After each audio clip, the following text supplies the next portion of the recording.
Kwa maana hiyo Umoja wa Afrika ripoti yao imezungumza kwamba uchaguzi haukuwa huru, haukuwa wa halali, haukuwa haki.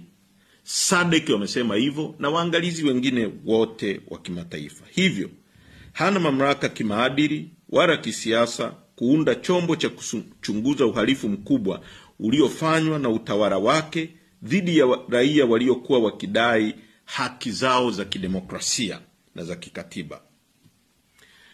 Aidha, kwa mujibu wa sheria ya uchunguzi Commission of Inquiry Act ya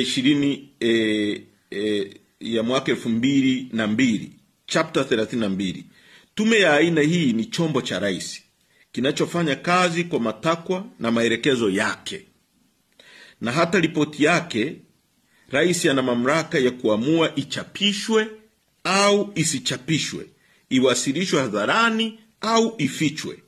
Kwa mantiki hiyo, si chombo huru na hakiwezi kutoa ukweli wala haki katika mazingira ambapo serikali